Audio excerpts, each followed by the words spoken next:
Hello class 12th. My next video is that properties of genetic material, DNA versus RNA. कि DNA और RNA में genetic material confusion दूर किसने किया? Hershey and चेसे ने, है ना। हर्से एंड चेसे ने कन्फ्यूज़न दूर किया कि प्रोटीन जेनेटिक मटेरियल नहीं है, DNA जेनेटिक मटेरियल है, क्योंकि एक वायरस जिसको रेडियो लेबल्ड फॉस्फोरस से टैग किया गया था, वो रेडियो लेबल फॉस्फोरस उसी वायरस से इन्फेक्टेड बैक्टीरियल कल्चर में मिला, जिसमें उसके डीएनए में वो रेडियो लेबल फॉस्फोरस पाया गया। तो इसका मतलब डीएनए का ट्रांसफ़र हो रहा है, ठीक है। डीएनए जो है वो जेनेटिक मटेरियल है। लेकिन बाद में जब बहुत सारी डिस्कवरी हो गई तो ये पाया गया कि कुछ जो है प्रॉपर्टीज़ होनी चाहिए जेनेटिक मटेरियल की। पहली तो ये कि इसमें रेप्लिकेशन करने की एबिलिटी हो, ये अपनी कॉपी बना सके। तो जब कॉपी बनाने की बात आती है तो डीएनए अपनी कॉपी बनाता है, रेप्लिकेट करता है, आरएनए भी अपनी कॉपी बनाता है, रेप्लिकेट करता है, बट प्रोटीन अपनी रेप्लिकेशन को नहीं कर पाता है। तो प्रोटीन तो बिल्कुल भी जेनेटिक मटेरियल नहीं होगा, ठीक है। दूसरी प्रॉपर्टी थी स्टेबिलिटी। तो जब डीएनए और आरएनए बना जेनेटिक मटेरियल, तब क्वेश्चन ये राइज हुआ कि प्रीडोमिनेटिंग जो जेनेटिक मटेरियल है वो डीएनए है, आरएनए क्यों नहीं है। जबकि कुछ वायरसेस में आरएनए भी जेनेटिक मटेरियल है, जिसको रिट्रोवायरस बोलते हैं, जैसे कि एचआईवी वायरस है ना। एचआईवी वायरस में क्या है? आरएनए जेनेटिक मटेरियल है। लेकिन ऐसा क्यों हुआ कि बाकियों में जो है डीएनए जेनेटिक मटेरियल है? इसका रीज़न है स्टेबिलिटी।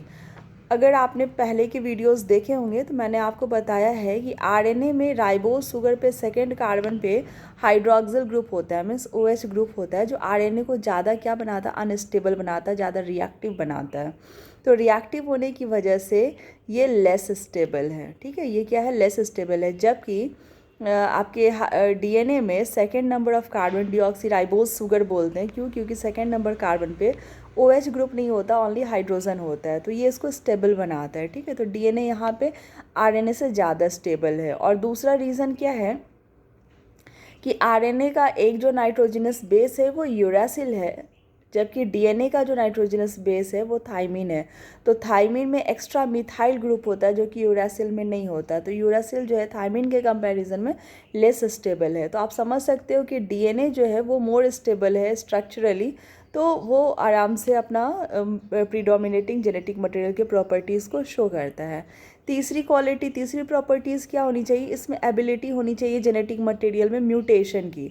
म्यूटेशन का मतलब कि कहीं ना कहीं कुछ चेंज हो जाए जिससे इवोल्यूशन हो, ऑर्गेनिज्म में कुछ चेंजेस आए, बट वो स्लो होना चाहिए, फास्ट नहीं होना चाहिए। तो यहाँ पे डिफरेंस क्या आता है कि आरएनए ज़्यादा रिएक्टिव है तो म्यूटेशन रेट उसका हाई है, जबकि डीएनए लेस एक्टिव है, लेस रिएक्टिव है, स्टेबल है, तो उसका म्यूटेशन रेट क्या है? बहुत स्लो है। तो डीएनए को म्यूटेट करने में बहुत टाइम लगता है, जबकि आरएनए को म्यूटेट करने में क्या होता है? बहुत जल्दी जल्दी फास्टर रेट होता है। जिसके रीज़न से अभी तक एचआईवी एड्स का ट्रीटमेंट नहीं निकला। क्यों? क्योंकि एचआईवी वायरस का म्यूटेशन रेट बहुत हाई है। एक मेडिसिन निकालोगे वो तुरंत खुद को चेंज कर लेगा, म्यूटेट कर जाएगा। तो म्यूटेशन रेट किसका ज़्यादा है? आरएनए का। तो आरएनए इसकी वजह से भी जो है वो स्टेबल नहीं है। और फोर्थ कैरेक्टरिस्टिक्स होना चाहिए क्या? कि ये जेनेटिक इन्फॉर्मेशन को पास ऑन कर सके। तो मैं आपको बता दूं कि डीएनए प्रोटीन को डायरेक्ट नहीं बना सकता, प्रोटीन को डायरेक्ट बना सकता है आरएनए। आरएनए के बहुत सारे फंक्शन है, ट्रांसक्रिप्शन में मेन रोल प्ले करता है। 3 तरह के आरएनए है, messenger RNA, ribosomal RNA, transfer RNA. तीनों मिलकर प्रोटीन फटाफट बना लेते हैं, डीएनए नहीं बना सकता। डीएनए इन्फॉर्मेशन को स्टोर करके रख सकता है कि कौन सी प्रोटीन बननी है, ठीक है।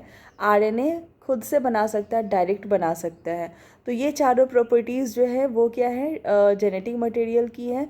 तो आप इसको लर्न कर लीजिएगा। आई होप आपको समझ में आया होगा। Bye class.